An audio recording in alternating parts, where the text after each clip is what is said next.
Apa rahasia sukses Clash of Champions? Ini project dari hati banget. Menurut lu mereka bisa handle fame? Ada yang misalnya 1 minggu tiba-tiba 1 juta followers gitu. Gila, kok IPK tinggi, apakah menjamin kesuksesan?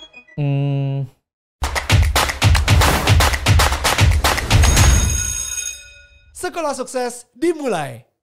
Hai semua murid-murid Sekolah Sukses, welcome kembali lagi di another episode of Sekolah Sukses. Dan ini sebuah episode yang gue sangat excited about karena again ya, kita bakal belajar tentang kesuksesan. Mungkin sebuah subjek yang jarang diajarin di sekolah umumnya gitu.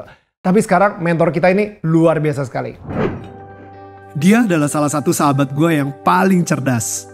Co-founder dari Ruang Guru dan mastermind dari Clash of Champions yang sangat viral. Yuk langsung kita bongkar resep suksesnya Iman Usman. What's up bro? Halo.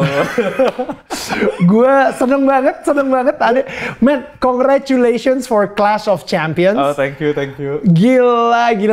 Itu fenomenal sih, man. Lu ngira nggak sih bisa sefenomenal ini? Enggak, karena maksudnya terlepas dari it's entertaining, tapi kan sebenarnya core-nya itu is an educational show kan. Right. Jadi gue mikirnya, oh mungkin ada niche-nya, ada orang yang akan suka, tapi gue nggak expect ternyata feedback-nya rame itu sih, di luar dugaan ya gitu. Gue actually nih pas kita syuting ini gue baru nonton sampai episode 4. Oke. Right?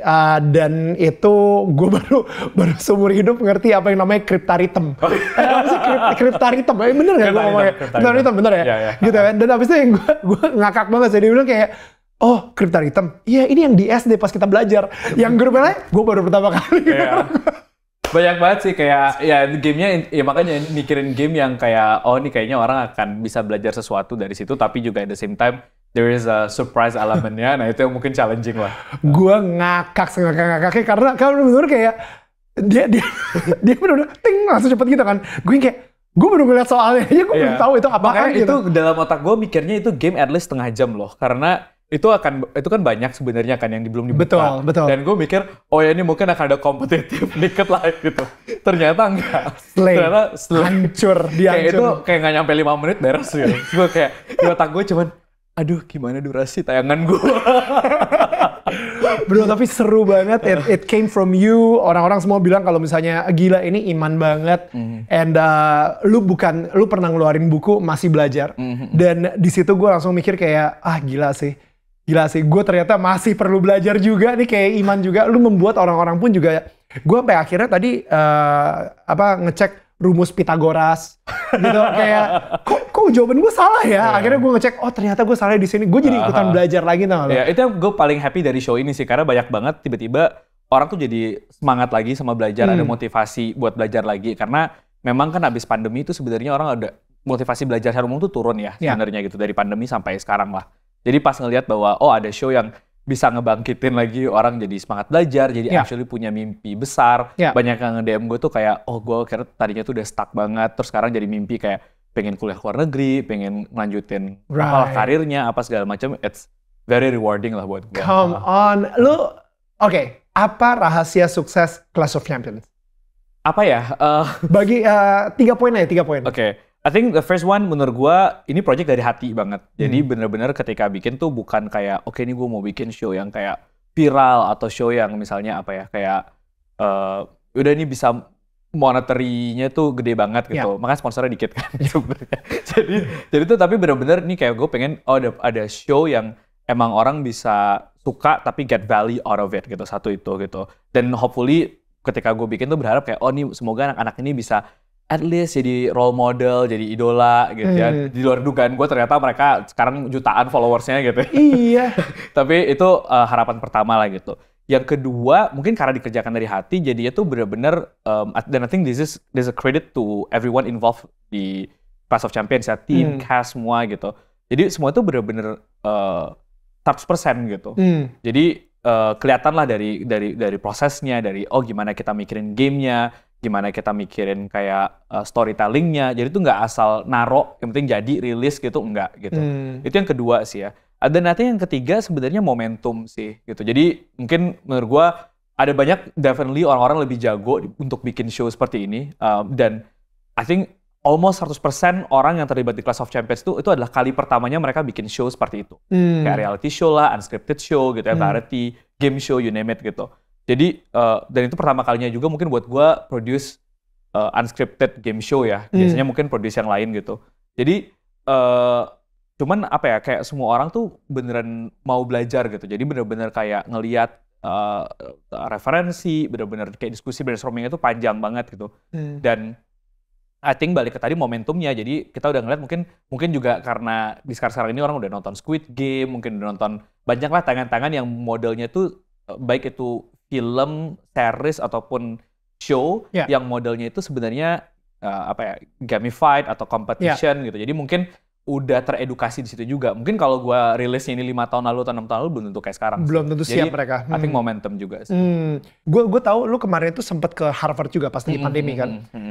Itu terpikirkan nggak pas lagi di Harvard? Apa maksudnya ini sebuah buah atau hasil ketika lu kuliah di Harvard, abis itu lu yang kayak, gue akan membuat sebuah game show dan akan gue tayangin di Ruang Guru gitu? Enggak sih, jadi sebenarnya gue tuh dari dulu banget tuh pengen banget sebenarnya produce unscripted show. Dan Ruang Guru kan by nature sebenarnya memang banyak lah memproduksi macam-macam, ada film, ada tayangan variety show gitu ya, yang Bapak sering jadi hostnya juga gitu kan. Sama Rhoma Irama, sama Rhoma Irama gitu kan, semua dicobain gitu kan.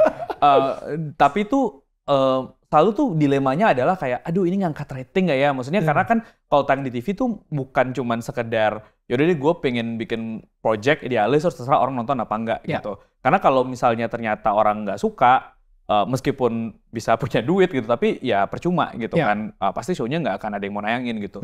Jadi selalu dilemanya tuh gitu. Gimana ya gitu. Terus jadi satu itu gitu. Terus yang kedua, mungkin juga apa ya, kayak guanya mungkin juga belum belajar sepenuhnya juga sih. Jadi agak pasti gampang gitu. Dan gue kan agak lumayan hands on ya ngerjain project kayak gini. Jadi a lot of productions, hampir semua production Ruang Guru tuh sebenarnya kan dikerjain in-house. Jadi gue yang overseas gitu. Termasuk Clash of Champions tuh kita in-house, nggak ada production house. No. Iya, jadi semua. Gue mikirnya lu kayak outsource ke sebuah Enggak. Jadi kita ada kalaupun ada outsource tuh mungkin kayak 5%, maksimum 10% karena kita nggak cukup orangnya aja. Tapi selebihnya tuh beneran internal. Jadi mulai dari kayak kameramen lah, editor, sampai runnernya, sampai show directornya, semua itu pokoknya semua internal gitu. Jadi mungkin assessment gue juga adalah kayak, kayaknya ini udah saat yang tepat nih, kayaknya timnya udah bisa naik kelas untuk bisa melakukan ini gitu. Jadi jujur kita mikirnya tuh agak 2 bulan sebelum tayang sih. Baru 2 bulan sebelum tayang? 2 bulan sebelum syuting lah, 1,5 bulan sebelum syuting lah. Itu baru mikirin semua the whole concept? The whole thing. Dengan game-gamenya juga? Dengan game-gamenya, dengan apanya segala macam, castingnya, auditionnya, semuanya tuh 2 bulan lah. Gila.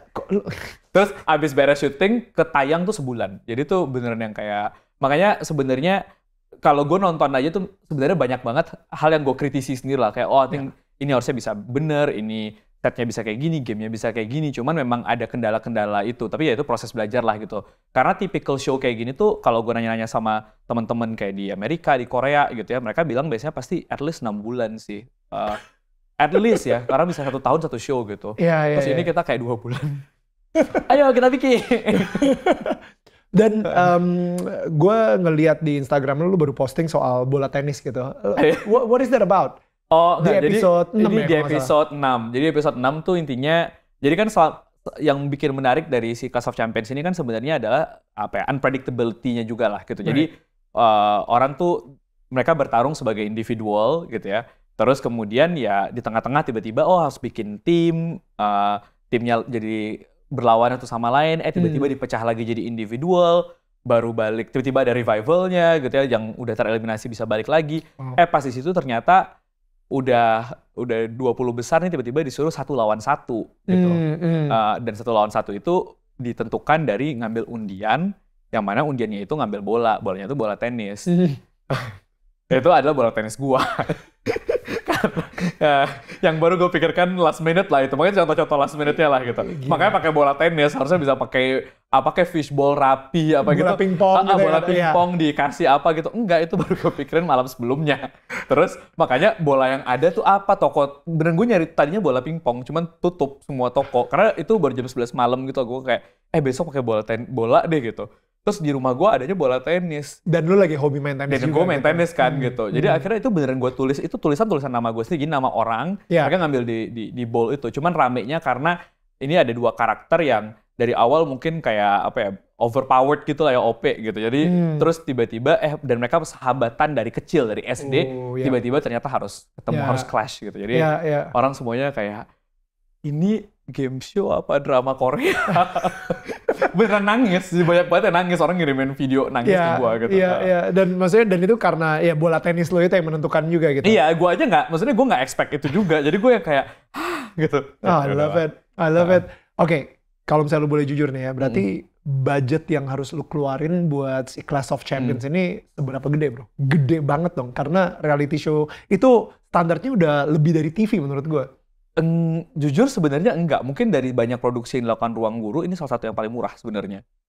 Makanya itu meyakinkan gue lagi bahwa, dan gue sebenarnya selalu percaya itu dari dulu, bahwa tuh sebenarnya budget tuh tidak selalu berkorelasi dengan output yang lu mau gitu ya. Maksudnya of course dengan budget yang bagus, production value-nya lebih bagus dan lain-lain, tapi akhirnya output tuh nggak ditentukan necessarily sama budget. Jadi obviously dibandingin kita blocking TV apa segala macam, this is one of the most efficient lah, I would say. Jadi ya apa ya, gue cukup happy sih, dan itu makin apa ya, nge-boost gue dan tim juga bahwa nggak selalu kok gitu production value sama output itu nggak harus selalu. Gila, gue harus belajar banyak dari lu sih, man. Aduh, gue juga belajar sebenarnya. Itu kayak beres syuting tuh gue langsung kayak, aduh, I wish I could have done this, I could have done that gitu. Gitu. Terus habis itu udah masuk ke post production, itu tuh gue langsung kayak, aduh, kok gue gak kepikiran gini ya, gak kepikiran gitu ya, banyak banget lah. Dan especially aspek-aspek teknis yang sebelumnya gue nggak belajar kan, itu tuh ya udah gitu. Jadi gue juga kan orang juga, ini tuh lu kenapa sih kayak mau hands on banget, apa jadi direkturnya sendiri, produser sendiri? Nggak ada budget, udah gitu aja sebenarnya gitu. Terus ya terus emang ini kan very particular lah gamenya kayak apa segala macam. Jadi kalau cuman ini nyerahin ke orang teknis tapi dia misalnya nggak ngerti the entirety of the show dan apa yang di aspire dari show ini juga belum tentu bisa. Makanya akhirnya gue involve langsung lah gitu.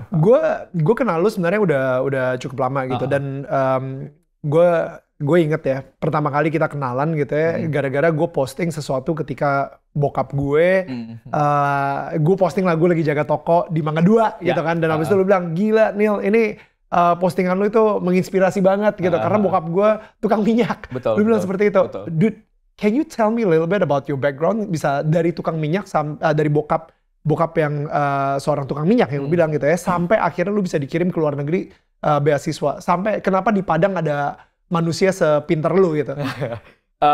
Jadi mungkin singkatnya, gue tuh anak ke-6 dari 6 bersaudara, jadi anak bungsu, satu-satunya cowok. Orang tua gue itu kebetulan belum sempat mengenyam pendidikan tinggi. Jadi orang tua gue itu, bokap gue lulusan SMP, nyokap gue lulusan SMA. Dan di keluarga gue itu, gue mungkin orang pertama di keluarga gue yang akhirnya punya gelar sarjana lah gitu. Tapi mungkin yang terlepas dari kondisi keluarga dan segala macam itu, yang gue syukuri dari keluarga gue itu adalah orang tua gue itu benar-benar apa ya, berusaha semaksimum mungkin untuk apa ya, istilahnya tuh mengada-adakan resource gimana caranya supaya anak-anaknya itu bisa berhasil lah gitu. Jadi tapi ada same time juga nggak maksa. Jadi makanya kayak nggak pernah bokap gue tuh kayak, oh kamu harus lulus kuliah di sini apa gitu, nggak pernah juga gitu. Karena mungkin dia tahu juga bahwa yang gue butuhin itu lebih ke support, enabler gitu ya. Jadi nggak perlu dipaksa, tapi dia percaya bahwa gue bisa ngambil keputusan yang terbaik lah buat hidup gue gitu. Dan I think yang gue syukuri banget itu kebebasan untuk mengambil keputusan dan bertanggung jawab atas keputusan gue itu sendiri sih. Yang gue benar-benar syukuri dari keluarga gue gitu. Jadi ya termasuk kalau berhasil ya gue dapat hasilnya, tapi kalau gagal juga gimana caranya gue belajar dari itu, ya mereka membiarkan gue berproses dengan itu gitu. Jadi contohnya aja apa ya, misalnya kayak misalnya gue tuh dari SMP gitu suka banget internetan gitu. Terus gue selalu akhirnya nabung gimana caranya supaya bisa pulang sekolah gue ke warnet gitu kan. Sampai akhirnya keluarga gue tuh marah karena kok pulang sekolah ke warnet terus gitu. Tiap hari, seminggu gue 5 kali lah ke warnet gitu. Jadi dan mereka khawatir lah ya, nanti kamu ini buka-buka yang nggak pantas apa segala macam gitu. Jadi akhirnya gue bilang gitu, enggak, gue di internetan itu karena gue misalnya nulis, gue ngeblog, atau misalnya gue baca berita apa segala macam gitu. Terus ini gue bilang ya kalau khawatir kenapa kita nggak ada internet di rumah gitu. Cuma keluarga gue kan kayak internet kan mahal ya dulu ya. Jadi tapi instead of mereka menolak, oke, nggak bisa mahal gitu, atau yaudah deh dibayarin gitu. Enggak, bokap gue tuh langsung bilang gini, oke boleh kamu internetan tapi biayanya bagi 2 ya. Papa sama ayah sama kamu gitu. Nah itu kan gue mikir, misalnya kayak gue anak SMP gimana caranya gue bayar bagi 2 gitu buat internet. Tapi itu yang akhirnya misalnya motivasi gue akhirnya jadi ikutan lomba banyak banget, atau misalnya berbisnis gitu ya. Gue punya bisnis toko online dulu udah kecil gitu ya. Akhirnya supaya punya penghasilan tambahan buat bayar internet gitu. Itu kan contoh-contoh sederhana yang kayak apa ya, wah kalau gue di-spoil dulu dari dulu gitu ya, mungkin kayaknya beda nih mindsetnya. Jadi hal-hal yang kayak gitu yang menurut gue apa ya, akhirnya sangat valuable yang membawa gue jadinya sekarang itu jadi jauh lebih independen lah gitu. Dan kalau misalnya nih dari bokap gitu ya, lo ada nggak satu pesan dari bokap yang kayaknya lo masih keep banget sampai sekarang? Mungkin yang apa ya, selalu gue ingat ya adalah sederhananya gini. Jadi selalu bilang kayak terlepas dari kamu itu nanti misalnya mau kaya, mau punya penghasilan kayak apa segala macam, tapi intinya tuh jangan mengubah siapa kamu gitu. And that includes kayak lifestyle gue kayak gimana, kayak value yang gue punya gitu ya. Jadi itu yang selalu gue berusaha pegang lah. Jadi bukan berarti misalnya kayak, misalnya gue penghasilan gue let's say 10 kali lipat dari ketika gue mulai gitu. Bukan berarti kemudian expense gue juga 10 kali lipat gitu. Bukan berarti akhirnya apa ya, kayak gue jadi sombong 10 kali lipat gitu. Jadi pasti akhirnya apa ya, dia juga nggak bilang kayak, ya berarti kamu harus tetap gayanya kayak gini. Enggak juga. Tetap ada apa yang proper, apa yang appropriate di mana konteks kamu berada, tapi bukan berarti kemudian kamu jadi kayak misalnya kalau anak muda sekarang lavish gitu, enggak juga gitu. I think itu yang gue satu yang paling inget lah gitu. Dan gue sendiri juga kalau ngeliat Instagram lo, gue nggak pernah ngeliat lo flexing sih. Nggak ada yang mau di flexing masalahnya gitu. Untungnya gue juga nggak ada ketertarikan kayak gitu ya. Misalnya nggak ada kayak gue nggak bisa nyetir mobil, jadi nggak punya kayak beli mobil gitu, atau kayak nggak jam tangan gitu. Kayak jam tangan gue tuh for the longest time itu jam tangan 200.000 gitu. Baru akhirnya gue ganti ke digital watch tuh gara-gara gue main tenis gitu. Ya ampun. Lari, tenis, akhirnya baru kayak ini lebih buat kesehatan lah, buat ngecek gitu. Ya. Dan maksud gue, the only time that you were flexing itu ya kayaknya gara-gara gue ingat ada satu event di Ruang Guru, dan habis itu kalau nggak salah mereka jualin bantal-bantal gitu, dan habis itu mereka ngeluarin bantal versi lo sama Belva, dan itu yang paling sold out, paling cepet gitu kalau nggak salah. I think that was like, lu bahkan kayak gitu ya. Lu kayak gila, lu tau gak bantal itu yang paling sold out, paling cepet. Gue kayak pamer nih orang nih. Kesannya dia itu lebih laku daripada selebriti yang dijual di bantal-bantal yang lain gitu kan. Gue bahkan nggak tahu. Gue nggak ingat. But man, kita kalau misalnya ngomongin soal Ruang Guru sendiri, itu kayaknya selama gue kenal lu sampai hari ini, itu banyak up and down, roller coaster. Ini mungkin bisa dibilang dari Clash of Champions ini, this is one of the up point gitu. Ruang Guru brandingnya juga benar-benar luar biasa banget dan lain-lain. Nah, cuman kita tahu juga bahwa it's not always like that, apalagi di dunia bisnis gitu. Gue ingat ketika kita sempat ketemuan di masa pandemi, gue bilang kayak, wah man, kayaknya Ruang Guru nih jackpot ya bro ya. Karena semua orang nggak bisa keluar, mereka harus sekolah, dan mereka mau nggak mau milihnya online gitu. Dan ternyata it's not that case ya. Iya, nggak, makanya orang juga banyak mikir berarti wah pandemi online, terus malah orang ngomongin kan wah berarti ini Ruang Guru tutup nih abis pandemi karena nggak ada online-nya, banyak yang ngomong kayak gitu juga gitu kan. Tapi justru sebenarnya not necessarily true gitu. Karena apa? Karena ketika pandemi itu satu mungkin motivasi orang belajar secara umum tuh justru rendah. Dan ini banyak gue lihat di banyak tempat lah gitu. Tapi terutamanya di Indonesia somehow gitu ya. Karena mungkin di saat itu ujian juga dihapus. Terus kemudian orang semuanya naik kelas aja gitu ya. Lulus aja. Jadi nggak ada underlying needs-nya lah gitu. Kenapa mereka mesti belajar ekstra, belajar tambahan gitu ya. Jadi yang rajin belajar yang makin motivated, yang enggak yang makin demotivated gitu. Soalnya kan kalau sebelum pandemi, your unique selling point adalah belajar secara online dan itu ekstrakurikuler gitu. Betul. Cuman ketika pandemi, semua orang belajarnya online. Betul. Dan jadi, mereka udah enek banget ngeliat komputer, abis itu disuruh belajar online lagi gitu. Iya. Satu itu, jadi ada eneknya, jadi pasti ada kayak aduh masa gue udah belajar dari pagi sampai sore terus kemudian mesti online lagi malamnya gitu kan, satu itu gitu. Yang kedua justru juga apa ya, mungkin karena akhirnya semua orang jadinya modanya online, jadi tuh menurut gue akhirnya ada persepsi yang menurun terhadap kualitas online tuh kayak apa gitu. Jadi kan for the longest time kita online bikin tapi bagus gitu kontennya, kita pakai animasi, kita bener-bener invest a lot lah in our content gitu. Tapi kemudian ketika pandemi kan ya semua orang bikin online ya gitu. Ya sekolah, ya institusi yang lain gitu. Dan kualitas online learning-nya itu kan beda-beda gitu. Karena memang mereka nggak terbiasa ngajar online mungkin gitu ya, atau belajar online gitu. Jadi secara nggak langsung pasti itu efek ke kita juga. Jadi orang mikirnya semua online tuh sama. Pasti online tuh kualitasnya kayak gini gitu. Dan itu akhirnya ya menurunkan juga lah gitu. Untungnya tuh apa ya, maksudnya pasti. Jadi untungnya dari awal tuh kita diversifikasi bisnisnya. Jadi kita nggak cuma satu. Ruangguru tuh mungkin sekarang produknya ada 15 kali ya gitu, produk dan layanannya gitu. Jadi untungnya ya di saat sulit kayak gitu ada yang turun tapi juga ya ada yang naik gitu. Jadi ya sebenarnya pas ketika pandemi berakhir juga makanya orang persepsinya kayak oh berarti turun ya habis pandemi. Enggak juga, karena sama aja kayak misalnya apa ya, kayak F&B atau misalnya kayak konser gitu, experience products lah, services lah gitu ya. Itu abis pandemi kan jadi naik semua kan. Betul. Gitu. Ya sama gitu. Oh jadi abis pandemi ya mungkin offline center kita jadinya jadi makin boom, ada perubahan perilaku aja sih gitu. So kalau misalnya gue pikir pandemi itu it was your saat terendah gitu. Tapi untuk Ruangguru sendiri ada saat terendah nggak, momen terendah? Mungkin saat terendahnya kalau buat gue justru mungkin pandemi bisa dibilang, tapi not necessarily karena bisnisnya juga ya. Tapi lebih bahwa kayak mental state gue sebagai salah satu pemimpin di perusahaannya gitu ya, itu yang mungkin jadi tough buat gue gitu. Karena bayangin maksudnya di kondisi pandemi itu, one, lo harus tetap jalanin bisnisnya gitu ya, first gitu. Second, at the same time, tim lu sakit, tim lu ada yang harus, maksudnya itu tuh kita benar-benar emergency situation terus lah tiap hari gitu kan. Jadi kayak, harus nyariin ambulans, nyariin oksigen, nyariin apa, segala macam gitu ya. I lost some of my team members actually di pandemi gitu. Jadi di saat itu, terus lo harus mikirin jalanin bisnisnya gitu kan. I have a personal issue juga gitu. Jadi bener-bener mentally gue very broken lah di pandemi itu gitu. Burn out juga gitu. Jadi itu mungkin yang tough buat guanya sih gitu.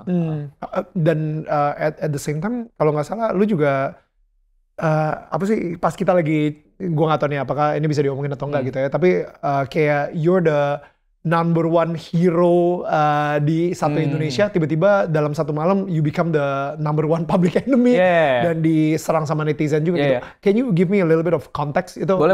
Jadi intinya gue mungkin nggak bilang number one hero atau gimana lah, tapi lebih kayak itu kan kondisi pandemi. Ketika awal pandemi ya kita sebagai bisnis kan tentu mikir kan apa nih yang bisa kita contribute gitu. Karena kita tahu sekolah ditutup, sekolah harus yang karena nggak bisa ngajarkan guru-gurunya ke sekolah gitu. And the first instinct that we did adalah kayak kita bikin layanan gratisin gitu.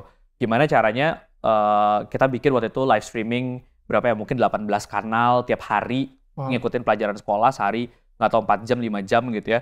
Jadi beneran kayak mungkin di saat itu jutaan orang actually belajar secara gratis di Ruangguru lah gitu.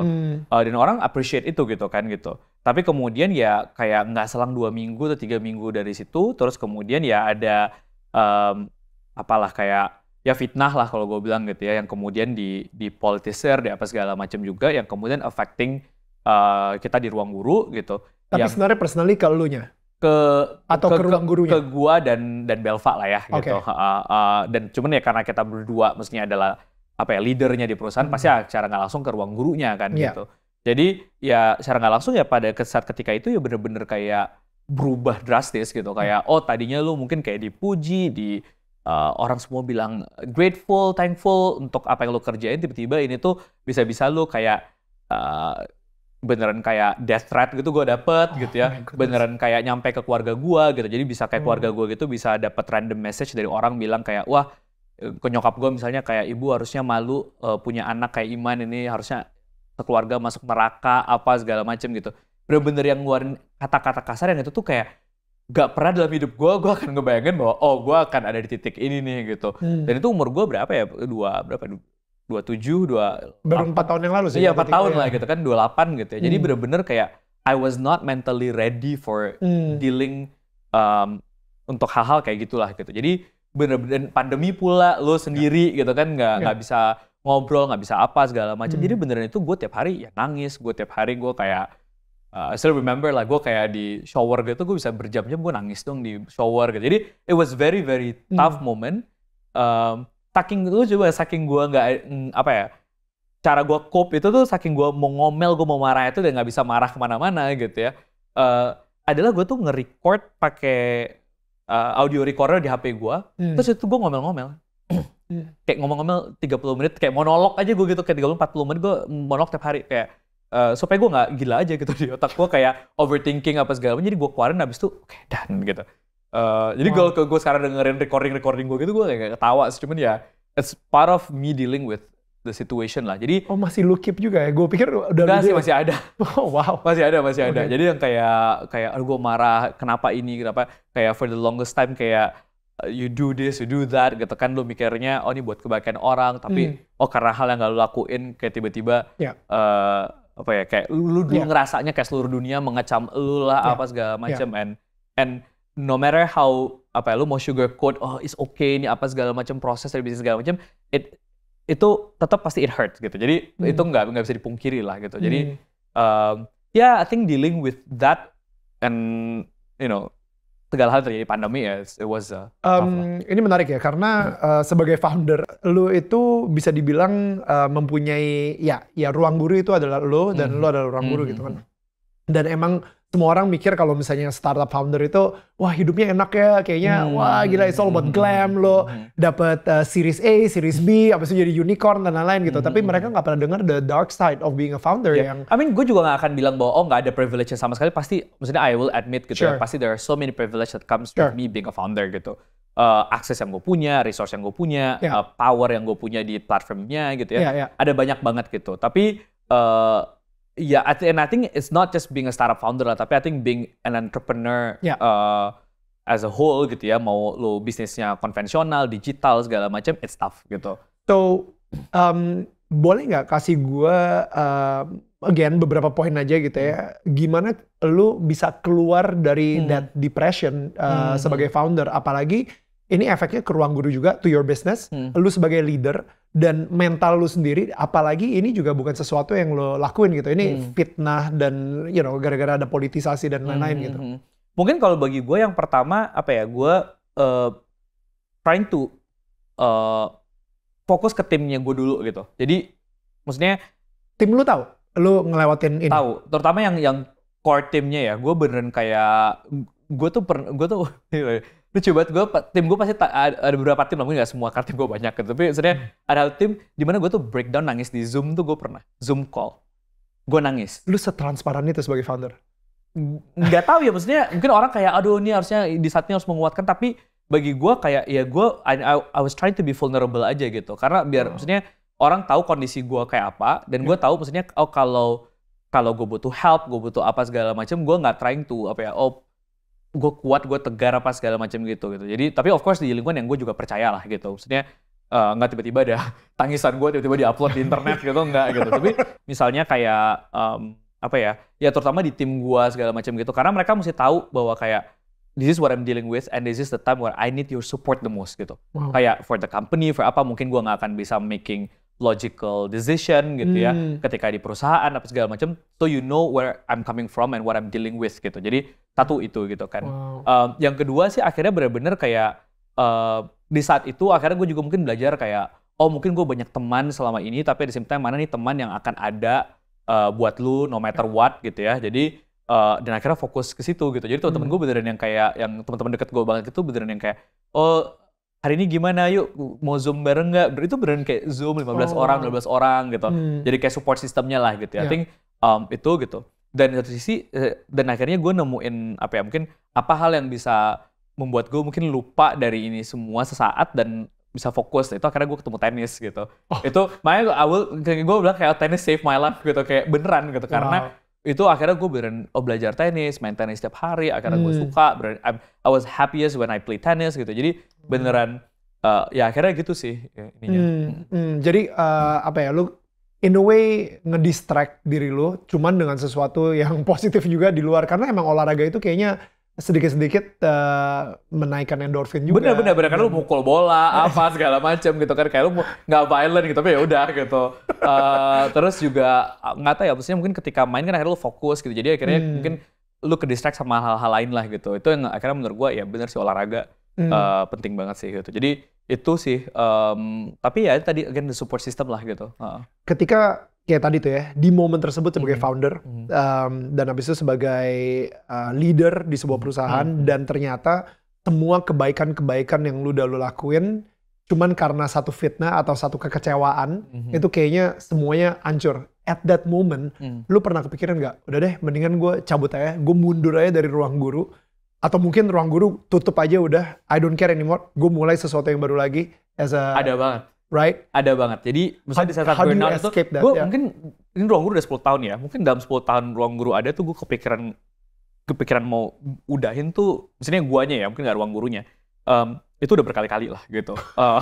Kayak Belvan, misalnya my partner gitu, kayak knows this best lah gitu, kayak berapa kali gue ngobrol apa segala macam, mulai dari gue ngomongnya berani, gue nggak berani, gue nulis surat ke dia gitu, lucu lah karena gue nggak berani ngomongnya, apa kayak macam-macam tekniknya gitu ya. Tapi dan mungkin dia juga mengalami momen-momen itu juga, tapi justru I think hal yang kita pikir waktu di pas itu adalah kayak, oke, gue punya masalah, gue deal dengan ini, tapi at the same time tuh gue punya tanggung jawab ke banyak orang. Gue punya tanggung jawab ke ribuan orang yang kerja sama gue, yang dan itu bukan cuma orangnya aja tapi keluarganya mereka apa segala macam yang relied on kayak my leadership gitu, my partner's leadership gitu ya, satu itu gitu. Terus kemudian yang kedua, kita mikir gitu, maksudnya kalau kita udahin terus kayak si ruang gurunya gimana gitu. Kayak ini ada jutaan orang yang mungkin tadinya punya tempat belajar dan segala macam, jadinya nggak punya gitu. Jadi yang akhirnya itu yang selalu apa ya, jadinya membuat gue kayak oke, membuat apa ya, mungkin kayak problem tuh jadinya kayak sebenarnya tadinya banyak banget, tapi oke deh, coba di-rationalize lagi, coba distrukturin lagi sebenarnya apa sih root causes-nya ini dan gimana gue tackle root causes-nya rather than gue overwhelmed sama segala hal yang ada. Apakah gue butuh time off? Apakah gue butuh sebagian dari pekerjaan gue didelegasiin ke orang lain sehingga burden-nya gue jadi agak lebih turun gitu ya. Apakah mungkin apa sih yang mendistract gue, misalnya social media, apakah gue mesti off? Jadi pandemi itu ada banyak banget gue off social media sebenarnya, uninstall, deactivate, apa akun segala macam gitu, kejadian banget gitu. Jadi lebih fokus ke memitigasi itu supaya akhirnya apa ya, the bigger picture-nya jadi nggak hilang, cuma gara-gara ya ke distract sama all the noises, betul, all the small noises yang benar-benar kayak bikin lo lose focus what matters gitu. Terus mungkin ya terus dari situ ya akhirnya karena udah nggak tahu, mungkin jadinya menurut gue ini cara Tuhan menempa gue juga ya. Jadi kayak dari satu kayak lo deal with ini, terus mungkin nanti problemnya makin berat lagi gitu ya. Terus jadinya udah kayak pain tolerance-nya jadi lebih tinggi lah gitu ya. Kayak dulu dilatih lah, ditempa, dipersiapkan untuk kayak sesuatu yang jauh lebih berat gitu sebenarnya. Betul. Dan kalau misalnya dilihat dari tahun 2020 tadi itu ya, ketika banyak serangan banget ke ruang guru dan lu sendiri gitu, sampai 2024 itu 4 tahun loh, man. 4 tahun akhirnya lu kayak melakukan pivot, bro. Bisa sekarang ini dengan Clash of Champions tuh kayaknya benar-benar das banget, meledak banget gitu. Itu udah pasti bukan cuma karena satu turning point aja kan. Ada beberapa milestone tertentu sampai akhirnya jadi di 2024 ini benar-benar kayak meledak banget gitu. Apa aja sih bro yang kira-kira sampai sekarang ini? Gue pandemi ya.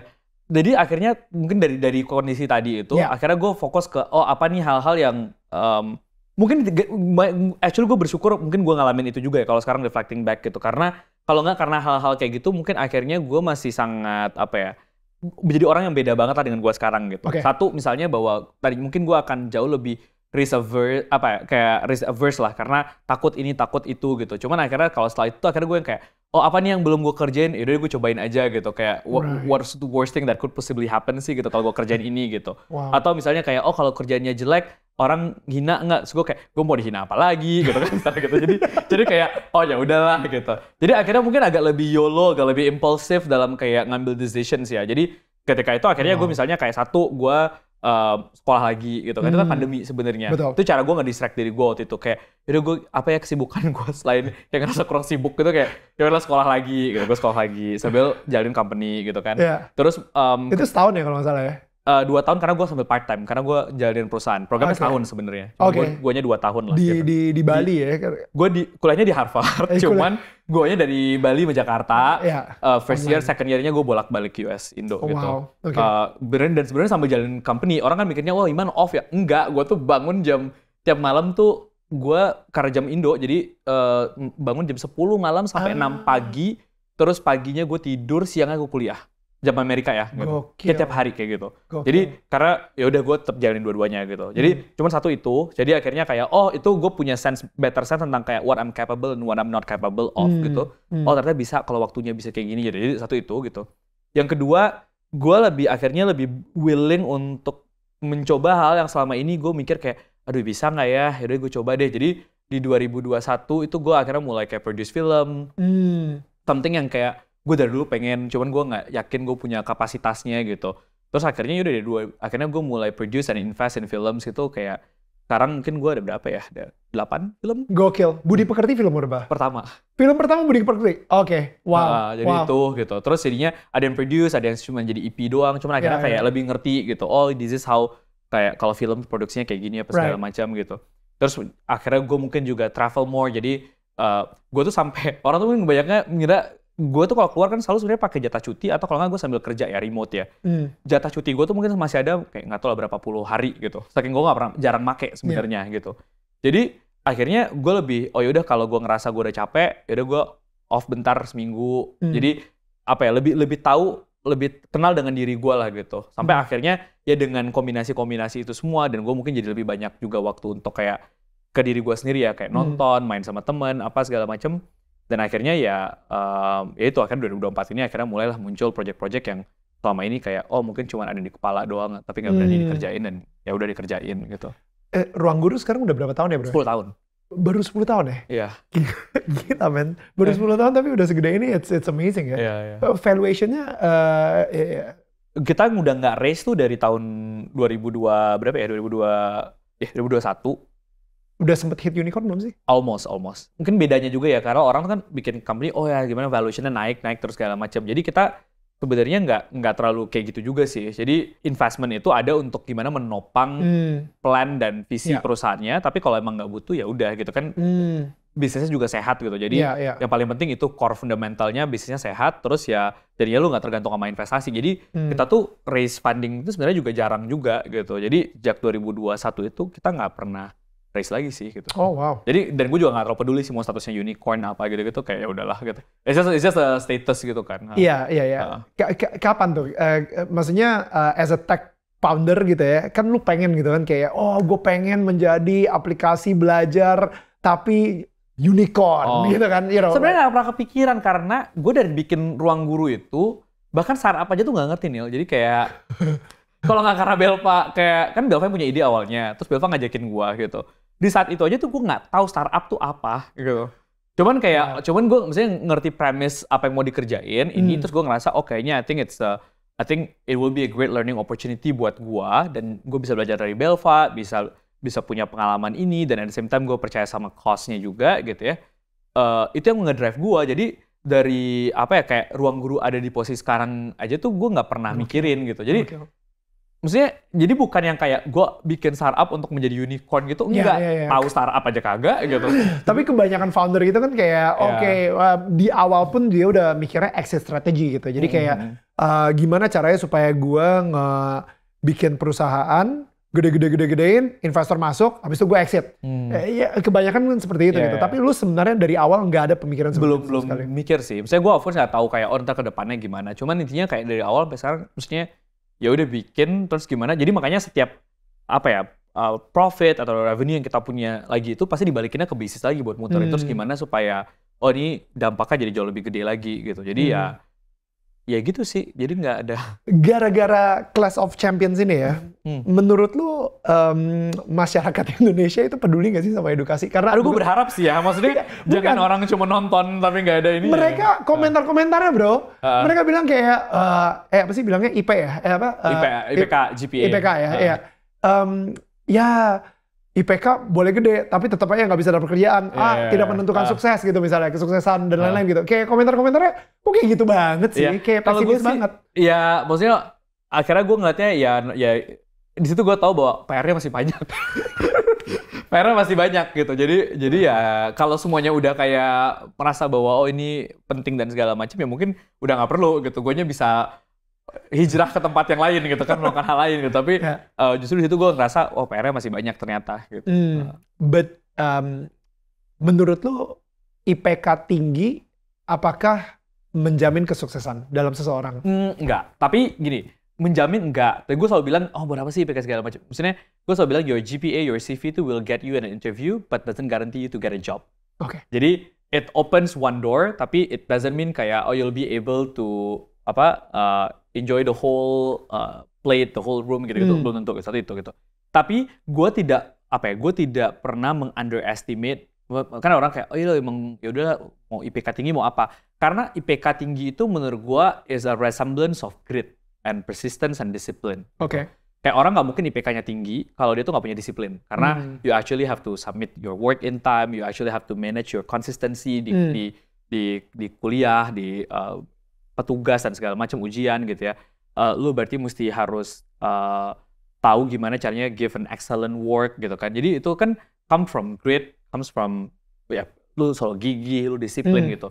Dan itu menurut gua sebuah indikator nanti dia di pekerjaan akan seperti apa. Right. Cuman apakah menjamin? Tidak. Karena kan pekerjaan adalah misalnya lu di dunia kerja itu lingkungan yang beda lagi. Jadi konteksnya udah beda lagi. Mungkin kalau tadi di kampus kan semuanya terstruktur, jelas ini assignment-nya ini apa. Nah, ketika di dunia kerja kan variabelnya lebih banyak ya. Gimana lu ngatur hubungan dengan dosen, dengan bos, gimana ngatur hubungan dengan coworker, gimana mungkin ada klien gitu kan. Terus mungkin challenge-nya itu beda-beda, banyak hal yang unexpected. Jadi variabel-variabel yang mungkin tadinya nggak ada di dunia kampus, tapi grit, persistence, disiplinnya itu pasti akan menurut gue contribute di dunia kerja. Gitu.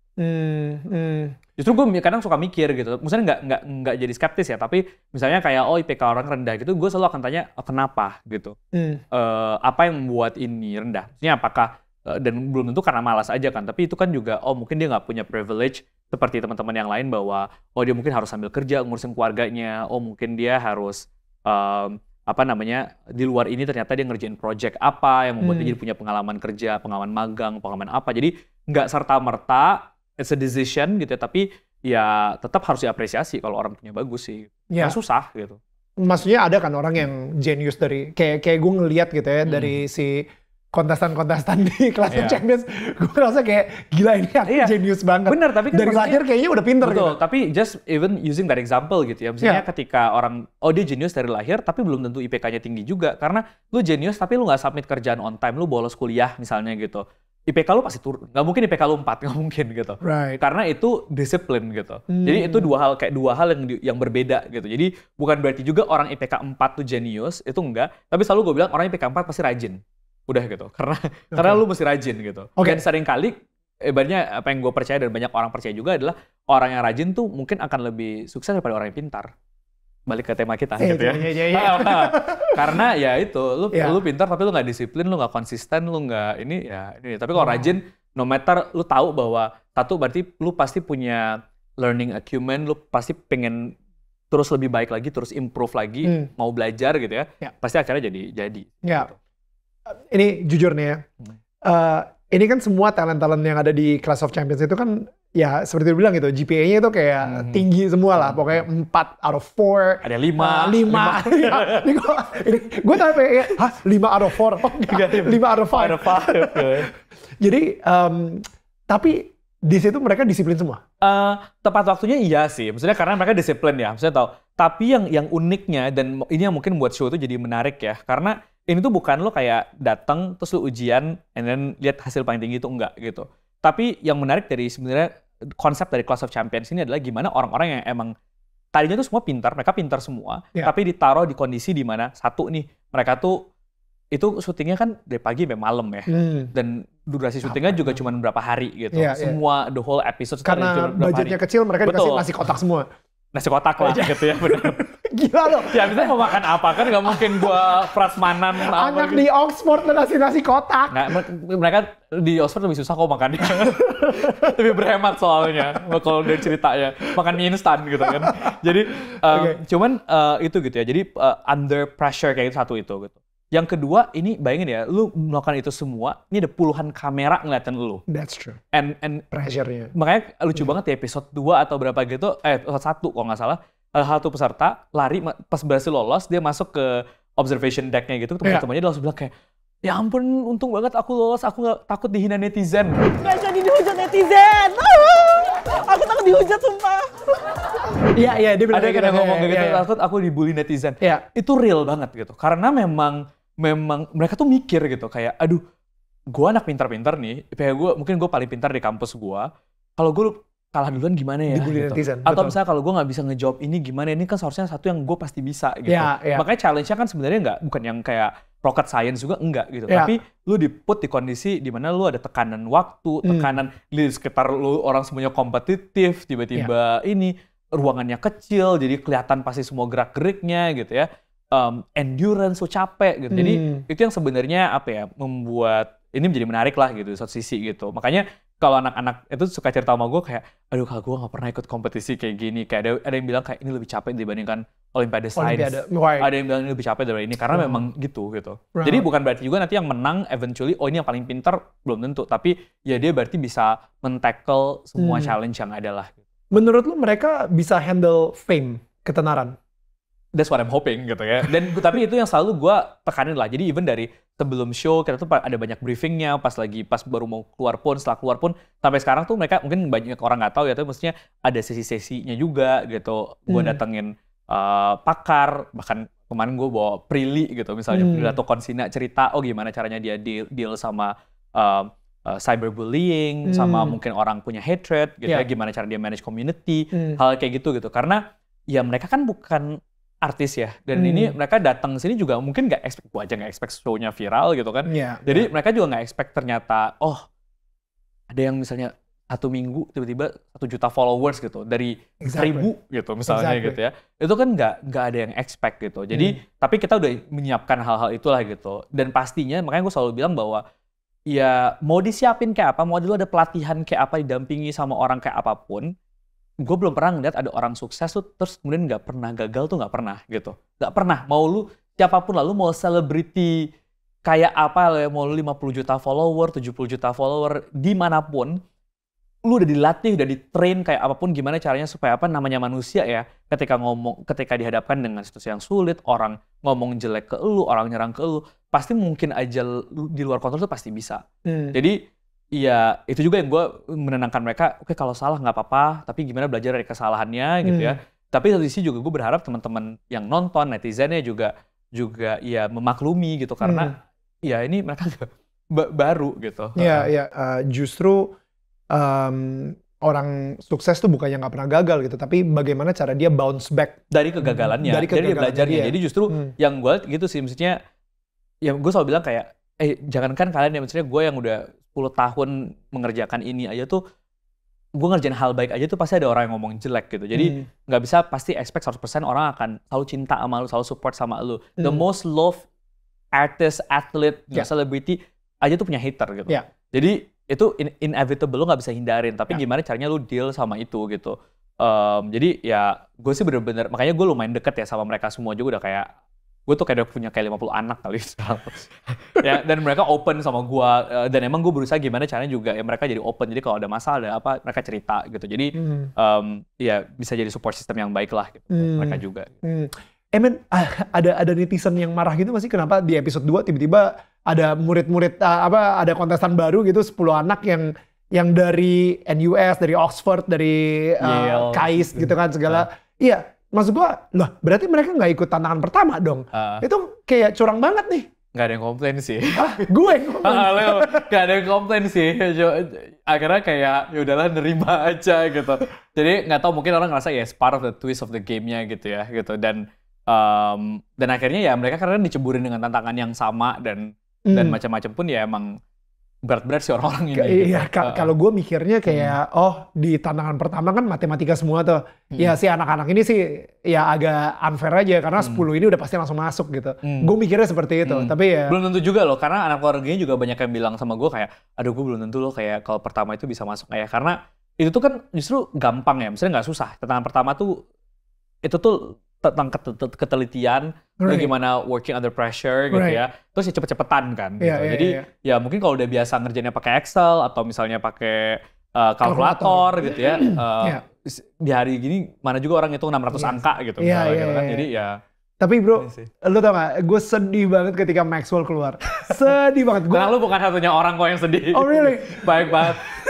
Gue kayak seneng banget ketika dia bisa berhadapan dengan dua anak-anak dari universitas luar negeri gitu kan. Dan dia yang universitas lokal gitu. Dan gue kayak, wah gila yes represent gitu. Tapi pas dia keluar di tim itu gue yang kayak, tapi menarik ya, gimana sih cara lu milih si cast-nya itu? Ya, again karena prosesnya itu juga singkat ya. Jadi dan gue kan emang bikin project ini tuh agak-agak secretive dikit lah. Jadi nggak ya tiba-tiba kayak kita open audisi terus orang bisa daftar, enggak. Jadi emang it's a very agak tertutup lah prosesnya gitu sebenarnya. Tapi dilakukan dengan benar gitu. Jadi satu tuh kita scouting. Jadi mungkin kita ngeliat dari satu pilihan kampusnya mana aja gitu. Terus yang kedua kita tuh scouting dengan cara misalnya kayak ngeliat oh mana nih mungkin students di sini yang punya GPA-nya bagus atau misalnya mungkin dia jadi mahasiswa berprestasi di tempat itu atau mungkin sebelumnya pernah menang olimpiade dan lain-lain gitu. Tapi itu satu elemen doang gitu. Habis itu kan kita tahu ini tuh tesnya kan sangat variatif. Belum tentu kalau misalnya let's say lu jago di bidang apa belum tentu bisa jago di sini gitu. Jadi kita punya kayak early assessment, mereka harus ngerjain kayak berapa banyak soal lah ya gitu dalam waktu yang terbatas. Terus kita lihat juga hasilnya kayak gimana. Jadi itu jadi kayak lebih ke passing grade-nya lah, threshold-nya. Jadi kita tahu kayak, oh kalau tantangannya kayak gini, kayaknya mereka harusnya bisa do well lah gitu. Atau bisa competitive enough gitu. Sama yang ketiga tuh interview. Karena at the end of the day, ini kan show ya. Jadi lu harus mikirin kayak karakter seperti apa yang muncul. Dan mungkin itu yang satu yang justru sebenarnya susah gitu. Jadi membuat show ini menjadi tetap menarik gitu. Karena kan lu nggak pengen cuma nonton orang datang terus mereka ngerjain soal, kumpulin, terus dapat hasil gitu kan. Tapi gimana sih you build a karakter gitu. Dan itu kan bukan sesuatu yang kayak karena bukan scripted show, jadi bukan yang kayak ini peran lu jadi kayak gini ya, lu jadi yang jahat, lu jadi enggak gitu. Antagonis enggak gitu. Tapi ini mereka datang dengan karakter mereka masing-masing. Jadi jadi si Agas itu emang beneran nyolot ya tuh anaknya. Ya emang gitu. Tapi gue gak scripted loh. Jadi emang beneran kayak bukan lu ntar ngomong ini ya. Enggak. Jadi dikasih prompt kayak pertanyaan ya dia jawabnya apa. Dan dia jawabnya kayak gitu. Ya tapi apakah mereka misalnya secara sadar, okay, this is how I wanna portray my character. Di caranya itu kan keputusan mereka lah. Gitu right. Tapi beneran ngeliatnya tuh satu dari interviewnya dan prosesnya, rekomendasi timnya juga gitu, tim kita gitu ya. Akan seperti apa nih orang ketika nanti di show ini gitu. Jadi itu yang mungkin kita juga jadi pertimbangan lah. Berapa anak tadi ya yang daftar? Misalnya kan 50 mungkin nggak daftar ya, karena kan modelnya kita reach out ya. Jadi kita nge-reach out ratusan lah, kayak ratusan banyak banget. Dan gue personally juga nyari. Jadi kayak tanya aja makanya anak-anak ada yang bilang kayak oh ini di kontak Iman Usman, terus ada yang bilang oh ini berarti kenal sama Iman ya. Enggak, itu gue nggak ada yang kenal satupun cast-nya sebelumnya. Yang apa namanya, cuman gue ngontak karena probability kalau gue yang ngontak tuh di reply. Itu aja karena akun gue blue tick, udah gitu aja gitu. Jadi cuman gue beneran ikutan nyari gitu. Oh kayaknya kandidatnya, tapi habis ditawarin belum tentu keterima juga. Dan ada juga yang udah kita tawarin, tapi misalnya mereka bentrok jadwal kuliahnya atau ujian atau apa, terutama yang luar negeri gitu susah banget gitu ngatur jadwalnya gitu. Gokil. Dan kenapa mereka mau ikutan Clash of Champions? Maksud gue kalau Olimpiade ini dapat duit berapa? Maksudnya pemenangnya? Kecil sih.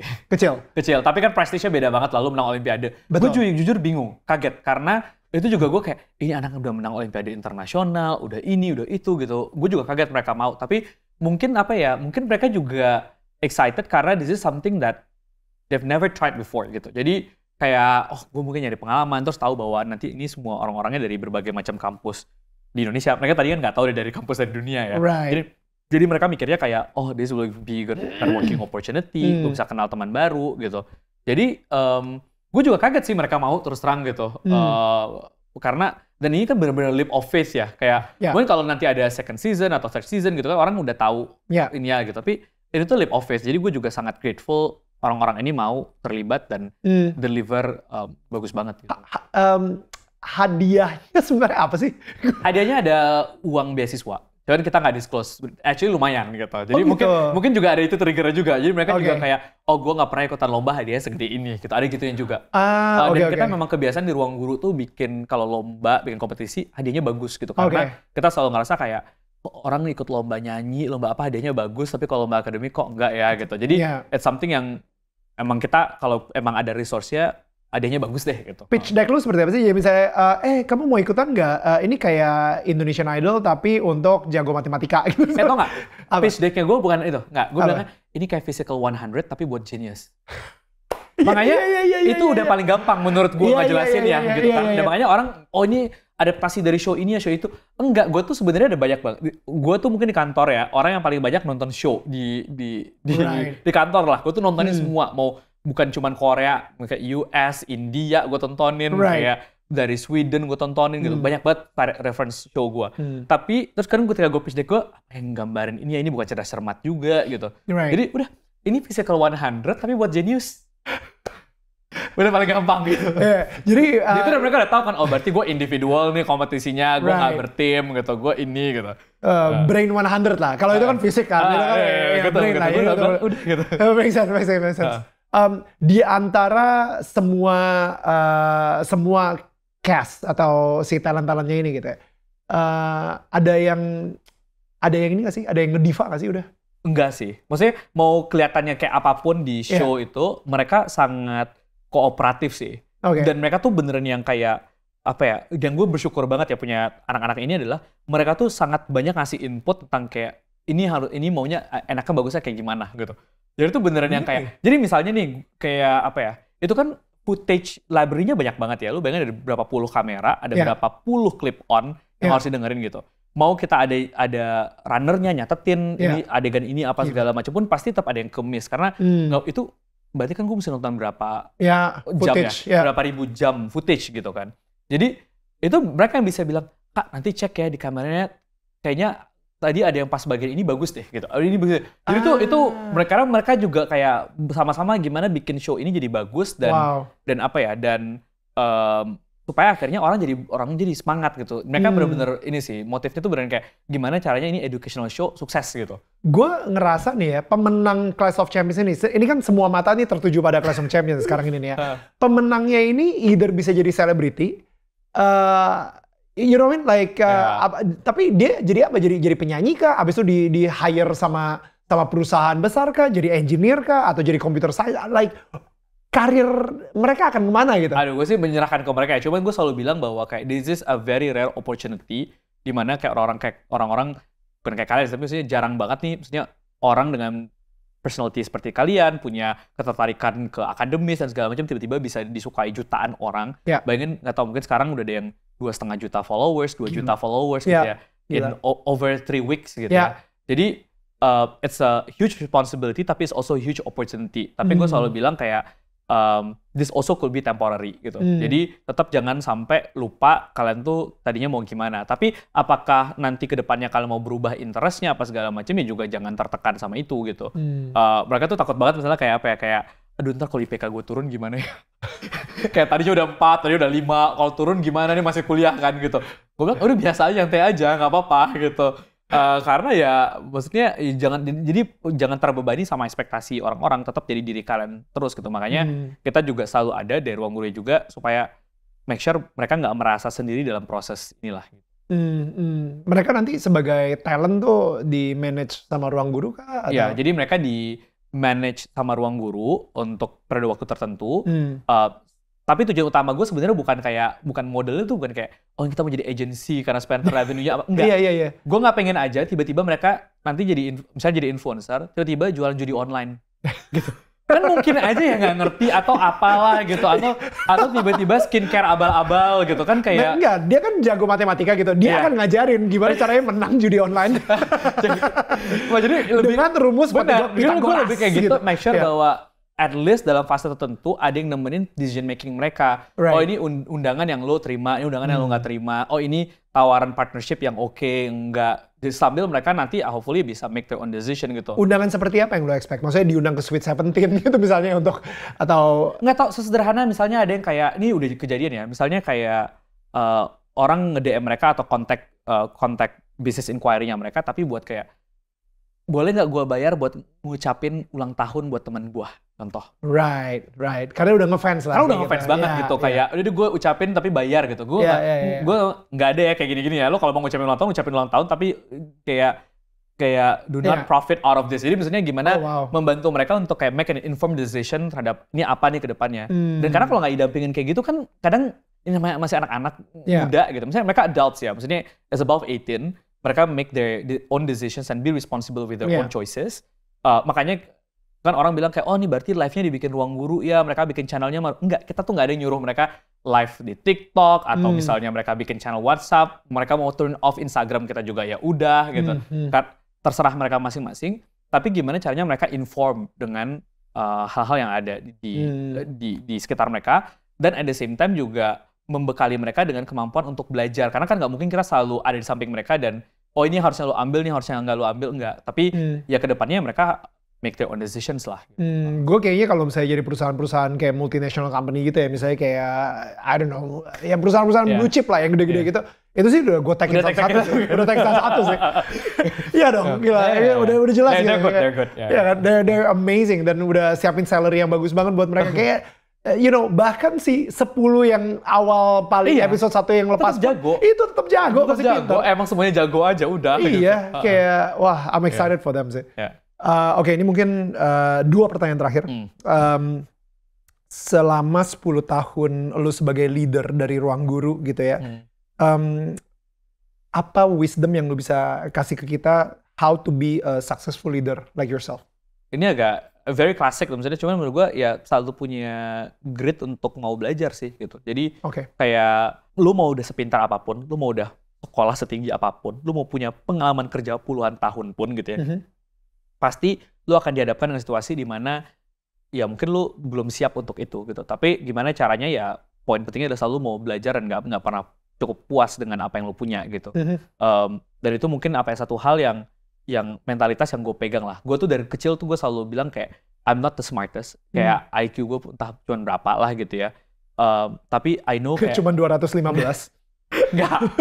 Tapi gue kayak gue selalu kayak berusaha kayak gue menjadi orang itu kayak the most persistent person that I know gitu. Kayak ya udah kayak nggak bisa belajar, nggak tahu nanya gitu. Salah ya udah coba lagi gitu.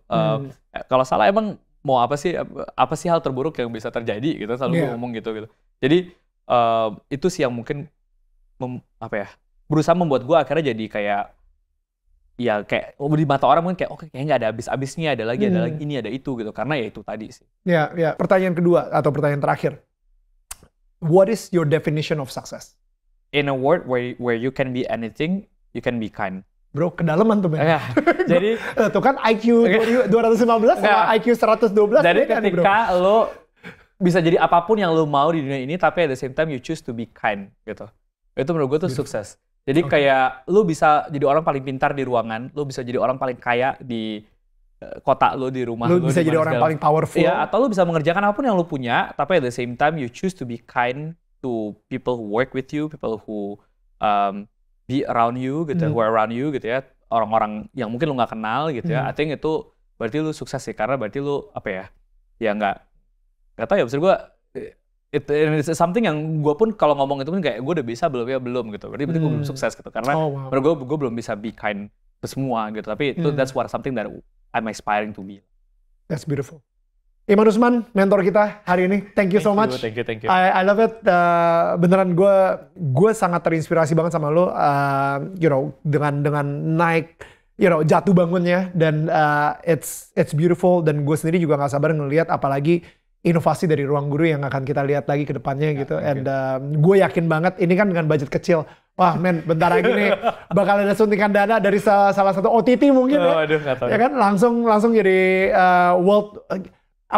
Secara IP-nya aja itu menurutku bisa dijual ke luar negeri juga gitu. Hopefully. Oke, belum ada obrolan ke situ ya?